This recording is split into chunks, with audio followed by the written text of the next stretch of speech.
is how Bruce Wayne manages to juggle his roles as CEO of Wayne Enterprises by day and the vigilante protector of Gotham by night.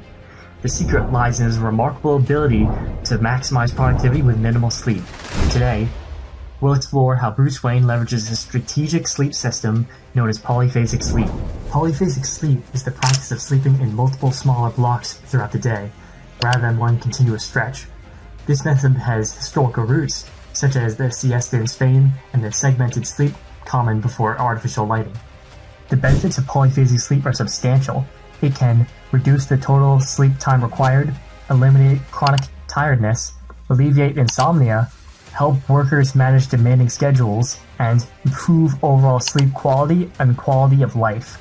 There are various polyphasic sleep schedules tailored to different needs. Some involve splitting an 8-hour sleep session into 2 or 3 cores, while others consist entirely of short naps, the most extreme of which is the Uberman sleep schedule, which involves 20-minute naps every 4 hours, totaling just 2 hours of sleep per day. Although it's not explicitly mentioned, Bruce Wayne's ability to function on minimal sleep resembles the Uberman sleep schedule. In a specific issue, it's hinted that Wayne uses microsleeps to stay alert. While the writers might not have known about the presence of the Uberman sleep schedule, it's a plausible approach for someone with his demanding lifestyle. To understand how Bruce Wayne might optimize his sleep, we need to delve into the science behind polyphasic sleep and how it affects different stages of sleep. Let's break down the various stages and their significance. Non-eye rapid movement 1, or NREM 1, is the first stage in the NREM sleep category. This is the first sleep stage one enters into after falling asleep. Although this stage offers nothing to enhance cognitive functions upon awakening, it's necessary to progress onto the next sleep stage. According to a meta-analysis, normal adults of both sexes have an average of 9.7% of NREM1 per total sleep of around 7 hours in bed.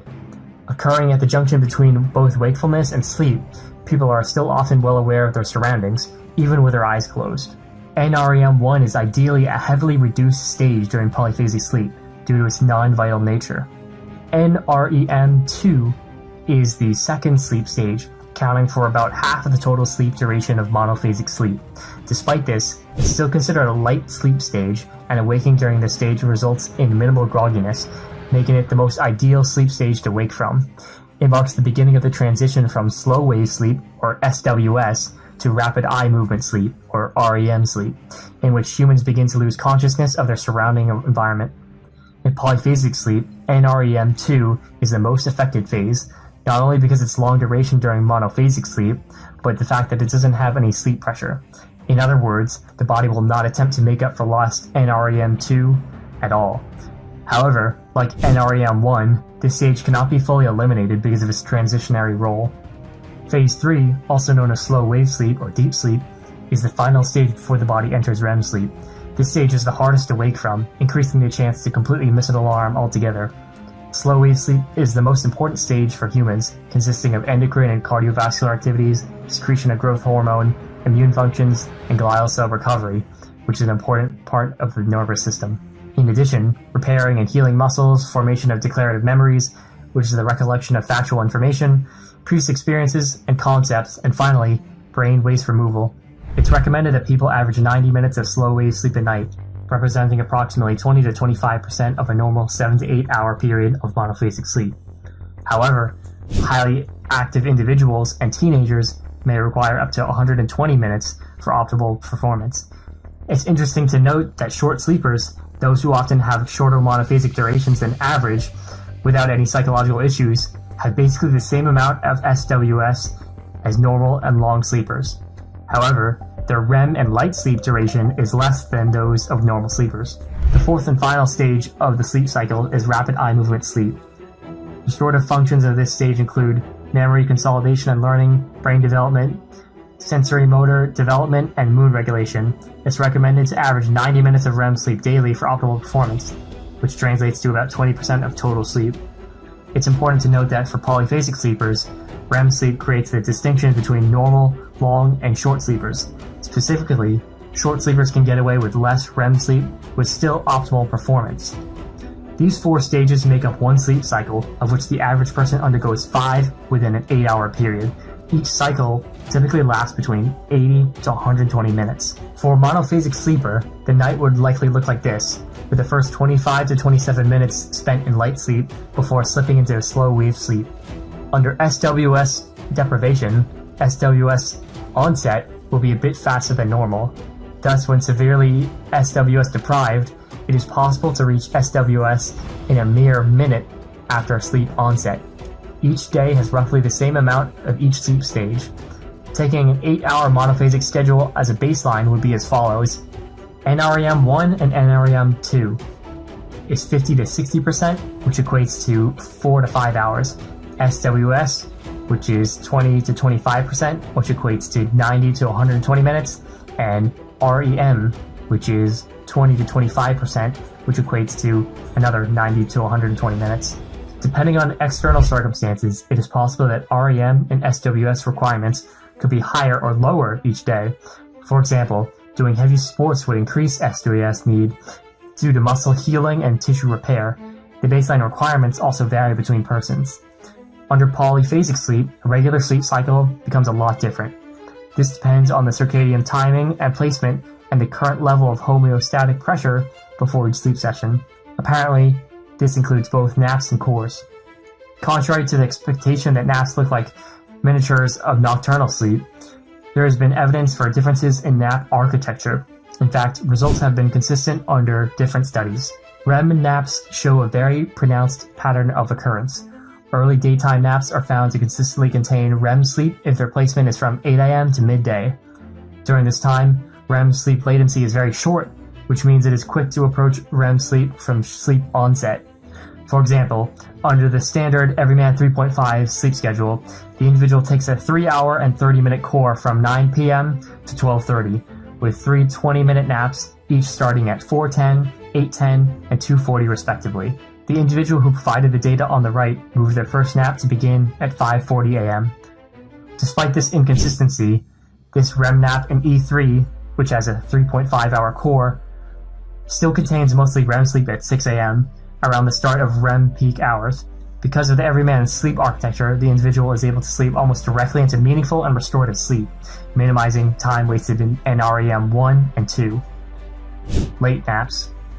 SWS naps, on the other hand, are more prevalent in afternoon and evening naps. Specifically, evening naps have the most SWS amount. In the biphasic X schedule shown above, the individual sleeps 7 to 9 hours total. A 7-hour core starts at 12:05, give or take 60 minutes on either end. Between 11 and 5 p.m., another nap is taken, with a length at a minimum of an hour to target slow wave sleep. In this example, they chose to sleep for roughly an hour from 1:20 to 2:20 p.m., consisting of 71% deep sleep, specifically slow wave sleep. Had this nap been taken earlier in the day, even with the same length, more deep sleep would have been allocated towards REM sleep. Cores. Similar to naps, polyphasic core sleeps may or may not have different cycle durations. The examples that follow do not apply to every single polyphasic sleeper, as personal REM and SWS requirements and genetic factors can vary. It is also important to understand that an ongoing and complete adaptation may yield different results on sleep architecture. If the core sleep occupies most nocturnal hours, for example biphasic or extended Everyman variants, then the core sleep still probably follows the regular cycle order, 90 minutes in length approximately. The example above uses the Everyman 3 extended schedule, similar to the Everyman 3.5 previously discussed, but with the core pushed back 3 hours and the naps adjusting accordingly. The E3 extended core above shows 3 full sleep cycles, lasting for approximately 90 minutes each, with each of these cycles containing SWS followed by a REM sleep, like a regular order of a sleep cycle. Now that we've explored the scientific basis of polyphasic sleep, let's see how this knowledge could be applied in real-life scenarios and what Bruce Wayne's sleep schedule might look like in practice. To better understand the practical application and challenges within the Uberman, we can look at a detailed case study.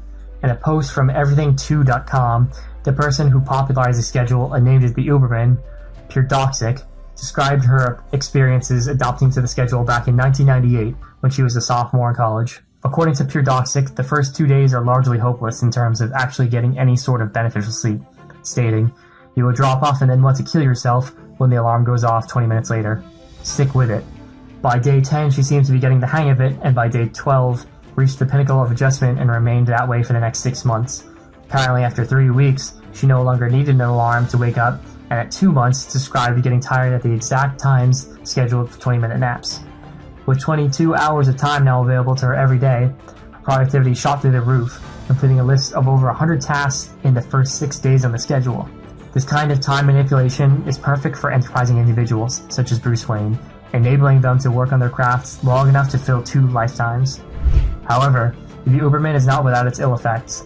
The extreme difficulty in adaptation forced 12 out of the 15 people that attempted it with Pure Toxic to surrender less than a month in. Additionally, nap times are severely structured with little to no flexibility, especially where it's most difficult at the start. Missing a nap or oversleeping even once would cost you weeks of adaptation. Bruce Wayne's ability to maximize his productivity with minimal sleep is a testament to the potential of polyphasic sleep schedules like the Uberman. While challenging, this sleep system can offer incredible benefits for those willing to commit. If you found this video interesting and are further interested in the real-life applications of productivity and time management skills in becoming a polymath like Bruce Wayne, consider looking at my other videos. I post weekly videos with updates on my progress on becoming a polymath or a real-life version of Bruce Wayne / Batman. Thank you for watching, and I'll see you in the next video.